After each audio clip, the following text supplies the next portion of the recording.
Hey guys, welcome back to the channel. My name is Royale. I am a registered respiratory therapist in South Carolina. Today's video, I got me a little cheat sheet. Well, first of all, forgive me. It's been over a month since I made my last video. I've been busy with a lot of things. But it's good to be back making videos again. If you're new to the channel, can you please just hit that subscribe button, just even hit the like just to do it for no reason. It helps out the channel, it gets me more out there, it just goes with the YouTube algorithm and all that nature. So please, thanks.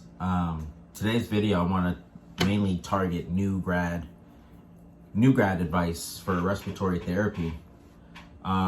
Congratulations. It took you either 2 or 4 years to finally do what you need to do. I'm very proud of you. I know it was a challenge. I know it was difficult. I know for a fact you had things in your life come up that stopped you from getting where you needed to go, but you did it. The first thing I want to talk about is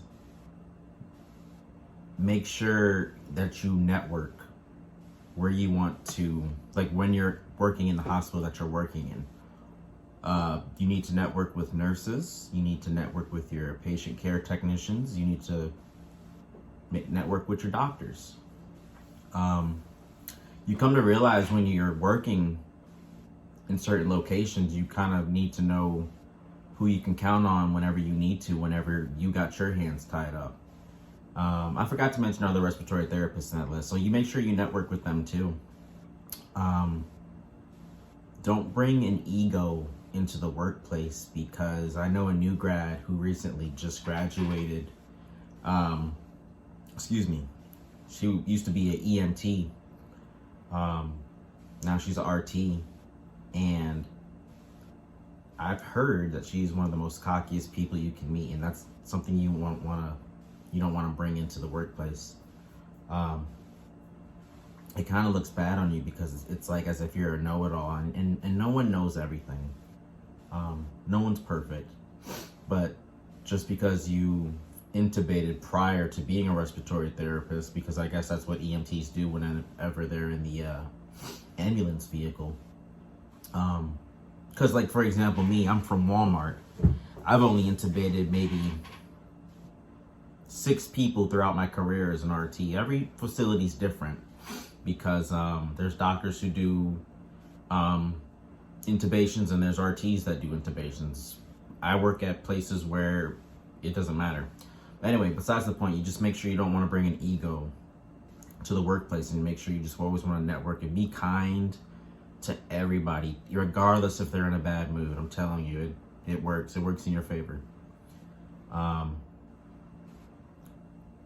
When you start working in these hospitals, there's 3 different categories of, like full-time, part-time, or per diem.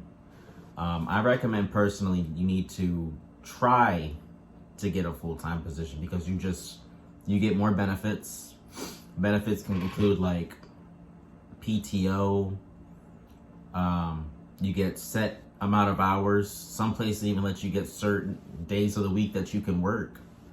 So what I said, PTO, set hours, health insurance, just things in that nature that can benefit you in the long run. Because if you're part-time, yeah, you do get benefits and things like that, but it's not as good as if you were a full-time employee. And then, as you know, for some people, there's not really much benefit, or if any, benefits for being PRN. You're just there to make your money and go. When I graduated 2 years ago, I wanted a position that would utilize just the money, because I grew up very poor, so I kind of wanted to make sure I was building myself up into wealth. And I found that you make more money doing night shift, based on the shift differentials. It could be like $3 extra or $5 or $7, depending on like the weekend, things like that. You just get paid more. And also like working on holidays, that's pretty cool. I know some people don't want to work on Christmas or Thanksgiving and things like that, but I mean, if you have a goal set, like if you want to get a house or if you want to get a new car, You're gonna have to sacrifice some things in order to get what you want to get.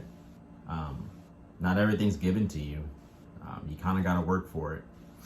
So I recommend, getting that full-time position, nighttime preferably, because pretty much all the new grads are offered nighttime positions because nobody ever wants to work night. It's usually the older RTs work during the day, and the younger ones work at night. So I mean, that's just something to consider. How I stay awake is I got coffee somewhere. I drank it all probably. But I had coffee, little energy drinks, the healthy ones, not the bad ones with loaded sugars in it. But just things like you want to consider when it comes to getting a job like that. Kind of want to stay awake, obviously. Figure out what you need to do to stay awake. If you haven't networked yet, that's okay. And if you haven't studied for your board exams, I want you to get the Kettering seminars. What they do is they send people to take these NBRC exams all the time, and they come back and they put it in the book of what's seen on what's seen on the test over and over again. So that's something to consider, and I recommend that book. It helped me a lot whenever I was in school. When I was in school, though, our program gave us something called Lindsay Jones, and I wasn't really a fan of it. It was all like computer module based, but I feel like Kettering, when I had that textbook, and I bought it for like $300 something, but it was the best $300 I ever spent. It was a good investment because here I am being an RRT, and the author of the book, basically reads the whole book with you to help you better understand certain aspects of being a respiratory therapist. So that's always good. Now, the next thing I want to talk about is whenever you start working in these hospitals, congratulations, you're making a lot more money than what you used to make. So with that being said, you got to keep your debts low or pay them off and keep your savings higher. You got to spend less. I recommend putting your money, now that you're making decent money, along with the shift differentials. You're making bank, really. Not a lot of people can say that they're making X amount of dollars every hour and they're not struggling like the rest of the world. But put most of your money into a high yield savings account. Right now, the interest rates on them are going from like 4 to 5%, depending on what bank you're finding. I know they got online banks and things like that. But me being a full-time respiratory therapist, I've utilized my savings and cut back on a lot of spending, because I know there's some things that you want and there's things that you need. So you kind of just got to make that choice, whether if it's going to be a need purchase or a want purchase. And I feel like personally, I know some respiratory therapists who make great money and they buy a lot of things that they want. But if you're one of those people who do want something, I recommend getting like a per diem job, PRN. The requirements of PRN, depending on the facility, you just got to research and call them. Some days you only got to work 2 days out of the month. Some days you just got to work once. For me, the one I'm at now, I only have to work maybe like 1 or 2 days out of the month, and then that's it. But respiratory therapy is, it's blessed me enough to where I can get more hours if I wanted to.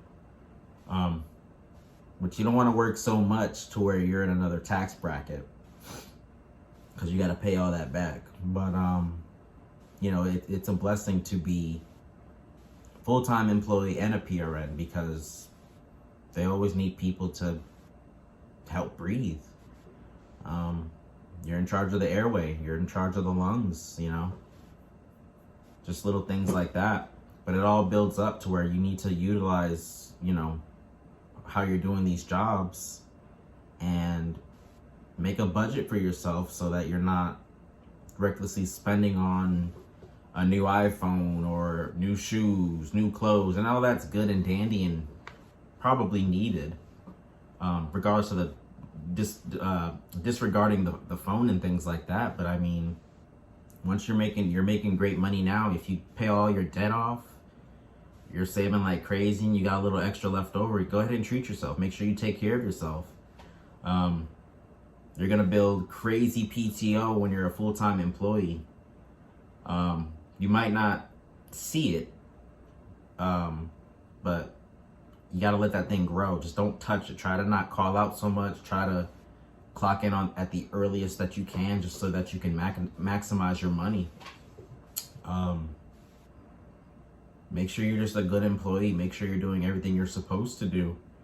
Make sure you're just being a good RT. Make sure you're educating your patients, and hell, even the nurses, because some of the nurses think they're respiratory, so you got to educate them as well, because they don't know what non-invasive is, or CPAP, BiPAP, you know, they don't know none of that. But just be a kind respiratory therapist. Don't be someone that has an ego. Utilize your time correctly. Preferably, what you want to do is be a full-time employee. That way you can maximize your benefits. And overall, just be a good therapist. Thanks for watching. That's pretty much all the advice that I have for the new grads. I'll see you in the next video. I'm probably going to make another video soon. Don't quote me, because I'm busy. But it was nice seeing you guys. Let me know what you guys want to see in the next video. Or I'm just going to make another video either way. But it's nice seeing you guys. Bye-bye.